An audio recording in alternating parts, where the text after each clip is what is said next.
Hey, good morning. It's Edna here with Free Coaching Friday. Today we're going to talk about your investor has committed. Now what?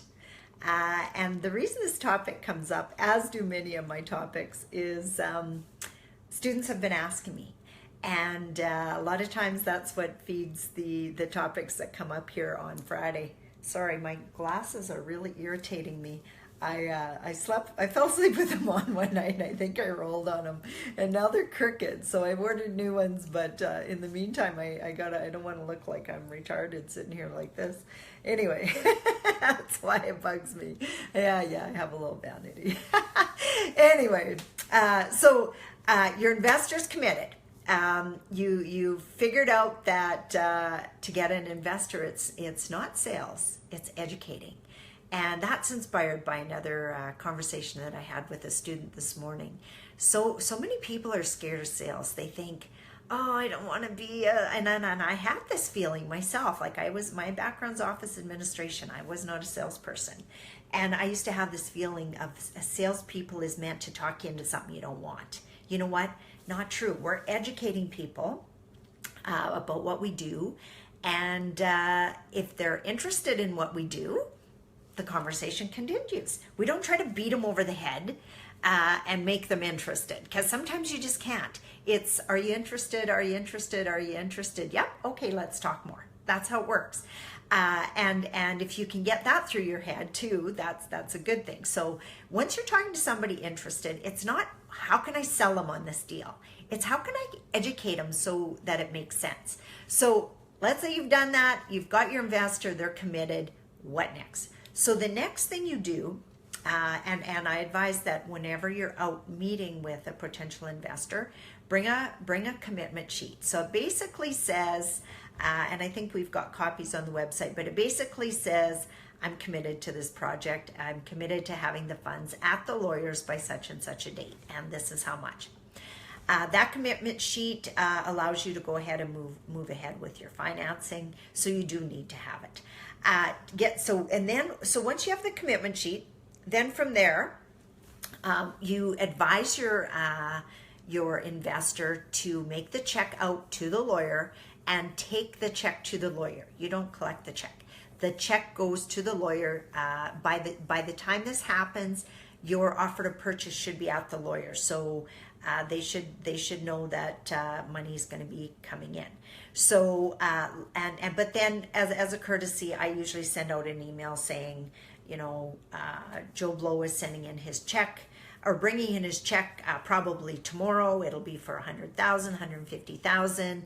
And I advise my investor to take their ID with them, because that's all part of the money laundering process that we have to cover when we're doing stuff like this. We have to make sure that the money's legit. At some point, they're going to have to prove where that money came from. So they might have sold a property and got 100,000. They might have taken it out of a term deposit and got 100,000. They might have just had it sitting in their bank account. They're going to look for a 3-month bank statement that shows where the money came from. So if you bought a property or if you sold a property, the money comes through the lawyers, comes back into your account, they can backtrack where that money's coming from. That's all part of the anti-money laundering rules that we have to come up with nowadays. Like I said, when they drop their check off at the lawyers, they're going to be asking them for ID. So bring some ID, always at least 2 pieces, one with a picture and something else. Then they'll have it. Then from there, the money sits there while you're performing all your due diligence. So what I tell my investors is, the executive summary that I sent you is based on the numbers that we've gotten. But of course, now we're working on our due diligence. That might be a bit different than what is actually on the original executive summary. And that's all part of our due diligence. And it won't be any worse. And if it's worse in some areas and doesn't make it up for in other areas, we'll drop the deal. If we drop the deal, you get your money back. It comes again, goes to the lawyer, comes straight back from the lawyer. So sometimes it takes a few days for that to happen.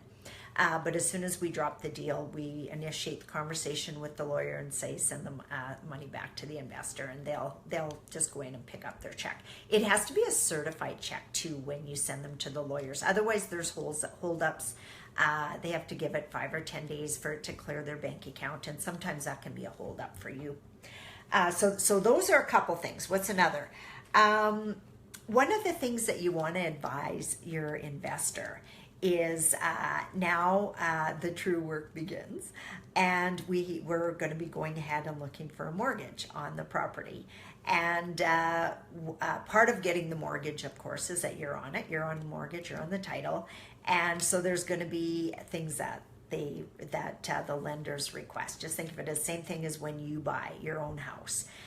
They're going to look for, if you're an employed person, they're going to look for your T4, your last year's notice of assessment. That's pretty easy. Where it becomes difficult, and you have to pre-warn your investors, is if they're a self-employed person, because they have to give 2 years financial statements and that sort of thing. And sometimes that's a bit of a pain in the butt. Like, I know my taxes are I've been having some challenges with getting my taxes done on time. My stuff is always at the accountant's on time, but it's getting it back. And then, of course, I have different accountants, so they're working with each other. I have a bookkeeper that works with an accountant that works with the CMA, so everything seems to take time. So self-employed is definitely more challenged. And if they're in the middle of getting their taxes done, well, you might not have, like, it's the middle of 2017 and I only just got all my 2016 stuff done and over to our lenders and stuff. So just so you know, it can be a pain in the butt. Let them know that once it's there, they don't have to go through it again. There's an update every year where they have to update their net worth statement, but that's pretty easy. You, as the managing partner, you keep all the stuff that they send, so you don't get them to send it straight to the lender. They send it to you, you keep it, so that next year, all you have to do is send it back to them and say, okay, I need an update on this. And sometimes there's questions. Sometimes your company's going through some changes, and then the lender will just ask questions on that. So just make sure that your investor knows that it's not always easy. Sometimes it takes a little bit, but you'll hold their hand through it. You'll walk them through it. Although you can't do it yourself because you can't make out their net worth statement and stuff like that. If their accountant might do a net worth statement for them each year, so that might be a good way to just have it on hand and then send it. Okay, so what else? And if you guys have any questions, please let me know. I'm just going to come on and see. I see a whole bunch of people have joined, so I'm just going to say hi. Good morning, Carter. Good morning, James. Good morning, Amanda. Good morning, Chandel. Good morning, Sharnrick. Good morning, Chang. Who else do we have here? Good morning, Channing. Nice to see you on. And good morning, Keaton. Okay, awesome. So the next thing that we do is also advise them that they're going to need to get independent legal advice when it comes time to sign the mortgage. We can arrange that if they don't have a lawyer they deal with. It just has to be a different lawyer that explains all the downsides of signing a mortgage document, that sort of thing. And explain to them up front that yes, each and every one of us on the mortgage have to guarantee it 100%.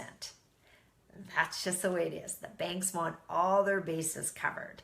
Now, does that mean that you're going to be the only one guaranteeing the mortgage? No, you have to guarantee it 100%. I have to. Everybody involved has to. And it's what you have to think about is everybody has their net worth statements into the lender. They know who's got the money, that sort of thing. But our joint venture agreement shows your shares. So if you own 10% of the building and there's challenges, it's just 10% that you're up for. And whatever share I own, if I own 50%, then I'm up for 50%, etc., etc. What else do they do? It's the lawyer's job to tell you the downside. Don't take advice from the lawyer. You've already decided to commit to this project, right, Mr. Investor? Right. Okay, so it's the investor's job to scare the pants off you. So just know that going in. You know what? I've personally guaranteed every mortgage that I have.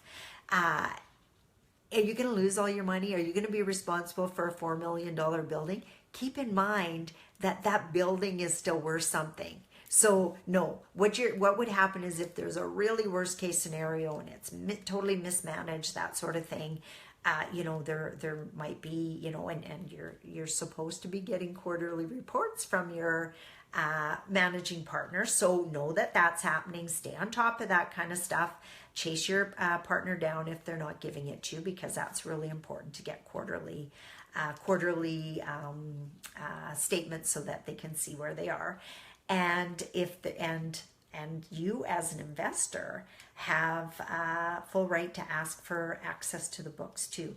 You as the other side of the partnership, maybe a managing partner or the money partner, have access to the books too. So know all that. You have to make sure that those reports are done on time.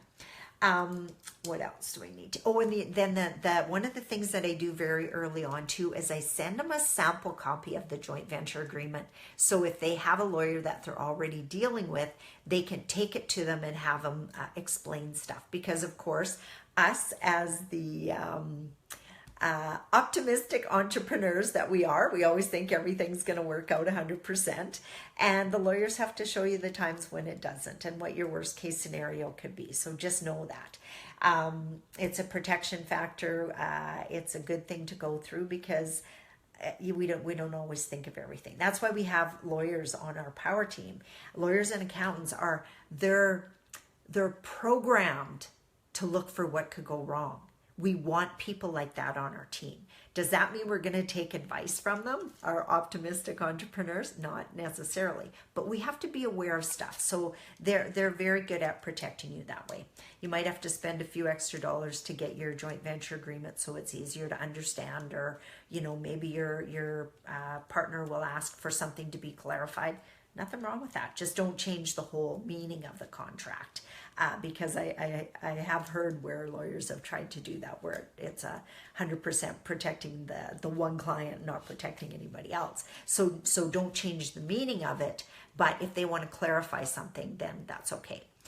We've added several different points on that other lawyers have brought up that at the beginning we weren't aware of. So good thing to do that. So we send them a copy of the joint venture agreement. They might say, well, I need to see everybody's name on here and the whole details of the property. Well, here's the offer to purchase. Show that to your lawyer. That's got all the details on it, but you won't get the details on that joint venture agreement yet, because quite likely we don't have all the investors lined up yet. Maybe we maybe don't have the corporation lined up whose name it's going to be in our due diligence. So while we're doing our due diligence, we don't spend money on setting up a corporation and appraisals and all that kind of stuff, because we don't want to spend a bunch of money if we don't end up going through with the deal. So that's another thing to consider, is save the money things until after you're 100% sure, after you've got your investors lined up, after that the financing is in place. Those are the two big things. Then you can start looking at spending money on inspections and appraisals and stuff like that. Does that make sense? Any questions on any of that? Just going to see what time it is. About 10:15. So that's basically the whole of the topic today. So if you have any questions, please let me know. Cheng says, would you know any accountants you could recommend in Saskatoon? Yes, Cheng, there is a Vertus office in Saskatoon as well. We deal with the ones out of Regina, but they're very, very good. And then one of the accountants that my partner deals with, I believe, is Myers Norris Penny in Saskatoon. So check out the two of them. We really like Virtus. They know our system. They know what we're all about. They know about the raising capital and all that side of things. So they know how to look after us that way. So hopefully that helps. And if anyone else has a good real estate accountant in Saskatoon, please go ahead and enter that. Hey, good morning, Daniel. Good morning, Graham. Good morning, Logan. Good morning, Marja. Okay, perfect. So any questions about that? I know some of you haven't got to that point yet, but I know a few of you are at that point, like some of the things that we need to do as part of our due diligence and looking after our investor. I got another question here. Let me read. When we were working on those multi-unit projects and partner with George, one of the things we came across many times was the investor query his role. Okay, good question. I always tell my investors they're the silent investor, so they don't really have a role. Their role is to help fund the project. And once a year, they have to update some paperwork to the accountant. That's the investor role. We keep them informed. We give them quarterly reports. And after our first year, we give them quarterly cash flow checks, usually. And then once a year, we have what we call AGM, or an annual general meeting, where we actually meet with the investors in a group where everybody gets together. And what we do, because we have so many buildings, is we'll start our meetings right at 9 or 10 in the morning, and then we'll meet about this building with those investors, and then this building with those investors, and this building with those investors, etc. Then we try to finish up just before supper, and then we have supper together so everybody gets a chance to know each other a little bit. And yeah, they could be in totally different buildings, but you know what? We've got really good feedback about that, because the investors say, you know what? It's so nice to meet other like-minded people who are in the same buildings as we are, and they feed off of each other. They have questions. One will ask a question, the other will get a little deeper. It's good. We answer all the questions there. If they have questions during the year with a quarterly report, we email the quarterly report and just give them a little highlight of what's been going on. And then if they have any questions, we answer them. And sometimes they point things out. Like just the other day, we sent out a quarterly report for the end of June, and one of the investors said, I noticed that we didn't have as much rent in February compared to all the other months. What was that about? And I didn't even look back at the first quarter. I just looked at the second quarter, but I've got a new bookkeeper. So she had went back to January just to clarify everything. And what we had done is we'd actually changed bank accounts in that month, because they used to make the checks out to 3D Real Estate, and but it was a numbered company, so they wanted the numbered company and the to correspond. And it took me a little while to get into to open the new bank account. So the deposits actually showed up in another bank account. So she only seen the one, and she fixed it. And then once I looked at it, I went back and said, okay, well, no, actually it's this. Sorry, I wasn't looking. This is what it is. So we corrected it and sent it back to him and said, thanks for that. And then we resent it out to the other investors. So, and I always tell my investors, and you guys do this too, you know what? There's one of me, and there's 10 of you investors. If you notice something that doesn't seem right, question us. It could be something as silly as you hit the space bar when you're on something and it deletes it, and it doesn't quite add up, and we may not notice it. You know what? We're working on, when we do our quarterly reports, we're working on at least 30 of them at one time. So our thing is, we want to get them out. We want to get them out to everybody, get their cash flow checks paid. So sometimes there's a mistake. Don't ever figure that you're God. We all make mistakes, and I encourage them to watch for stuff like that, because like I said, sometimes we're in a hurry to get it out, and we just don't. I didn't look back in the first quarter to see that number was out. So I thanked him. I said, oh, thank you very much for pointing that out to me. You know what? Didn't even look at the first quarter. I do have a new bookkeeper that's taking it over, and she's really detailed, so she notices stuff like that. And so when I called her and I said, oh, how come this rent? Well, she says, well, that's all there was in that bank account. Oh, yeah, because we did this, this, and this.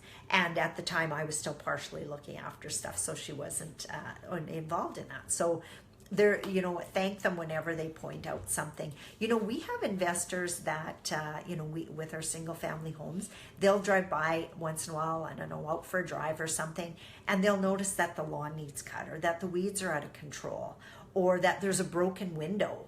And again, we don't take it as they're checking up on us. We take it as they're taking an active interest in their property. I thank them again every time. And I go, you know what? I really appreciate that. Sometimes your property manager, again, they're in a hurry. It's the first of the month. They're moving this tenant in, moving that tenant out, this one in, that one out. They don't notice the mess in the yard. It's okay. It's okay to tell us, remind us that yard needs to be cleaned up. Sometimes we have a tenant move out without us knowing. The yard's a mess. The doors may be partially open. A window's broken. That happens. So appreciate your investors for pointing that out to them. Don't give them heck. Tell them anytime you have any questions, anytime you can, point things out to me, I totally appreciate it. Because remember, you guys are on the same side of the table. You're joint venture partners. Everybody wants everything to work out. So don't take it personally if they offer you a suggestion of some sort. It's all good. It doesn't always work, but it's all good. Who else do we got on here? Oh, Marja says she couldn't hear or see, so she's getting on something else. Okay, good. Good morning, Sunil. Sunil just got Edmonton re-locked up, so I got to brag about her a little bit. This is so cool. So we had some challenges with being able to be on title with Edmonton because we were in the middle of doing some financing and stuff. So Sunil stepped up and she rewrote the offer for us, and she actually got $6,000 off from the price that we negotiated. So I always say, negotiations are up right till the day you move conditions. There's still negotiations available. So thanks, Sunil, for looking after that for us, and we're quite excited about moving forward with that building. Good morning, Dan. Good morning, Corny. Nice to see you on. Hey, Corny, I still need the financial statements for Sherbrooke. Can you send me something or let me know where you are with that? I did email you, but I don't know. You guys changed your email address, so I'm never 100% sure if it gets to you. Cheng says, recently another realtor tells us another project. It's a combination of resorts, golf courses, etc. I haven't seen the detailed papers yet, just verbal info so far. The realtor wants us to sign a confidential disclosure statement before she'd send us the info to us by email.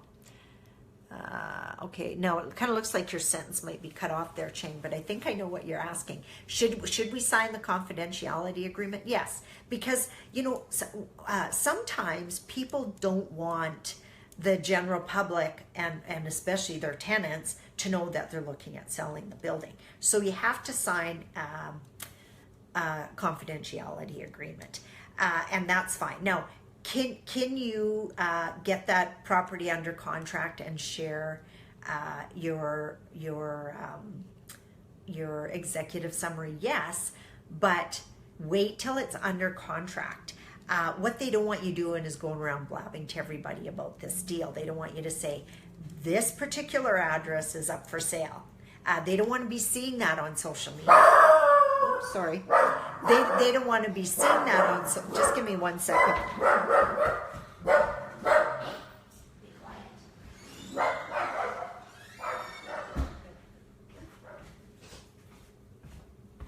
Sorry, my water delivery guy's here and my dog goes a little bit crazy. Greeting him.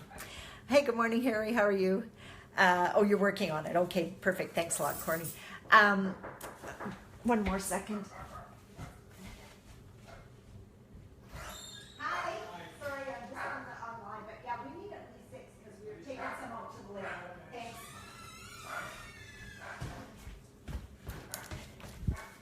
The joys of working from home. I needed to know how much water I needed. Okay, what was I? Okay, so I was talking about, signing the confidentiality agreement. Yes, sign it, and then don't blab to anybody. Wait till you get it under contract before you share the details with your potential investor. You can do what you did on here with me, Cheng. You know, I've got this resort / golf course, blah blah blah, coming up. These are kind of what the numbers are looking for. And if they ask you, well, where is that? Say, you know what, I can't tell you yet because I don't have it under contract. And I've signed a confidentiality thing. So until I get it under contract and I get all that, I can't share it. I'm just looking to see if you're even potentially interested. Is that a good answer for you? Okay, let's see if I got any other questions. Okay, I got a thumbs up, so I'm assuming that's from you, Cheng. Good, glad to see you're still working on stuff. Sometimes people get a little discouraged if they get a deal under contract and it doesn't go through for them. Don't. It's just part of your life.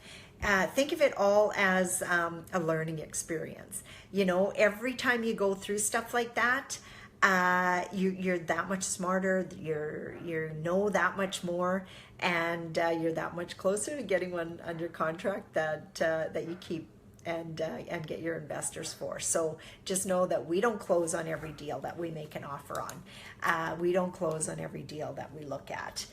Maybe 1 in 10, just so you know. So we might get some people use this. I've never went that far, but some people say you look at 100, you might get 10 under contract and actually close on 1. I think our stats are a little bit higher, but I'm not even 100% sure. You know, when it's just part of your everyday work, you don't even really pay that much attention to how many you actually look at, except for those detail people. They know all that. So good thing to know. And you do want detail people on your team too.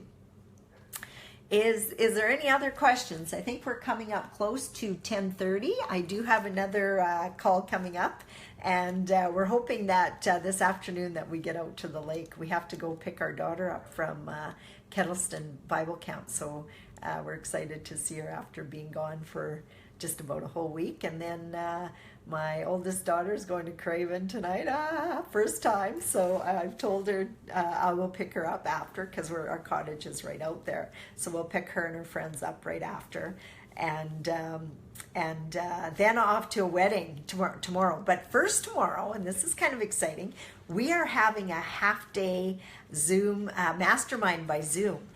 So we've signed up a bunch of new mastermind students, and because we've got so much on the go, man. You know, I think my students right now got 400 doors under contract, 22 deals. So we're working with them to get these buildings closed, helping with investors, with joint venture agreements, all that kind of stuff.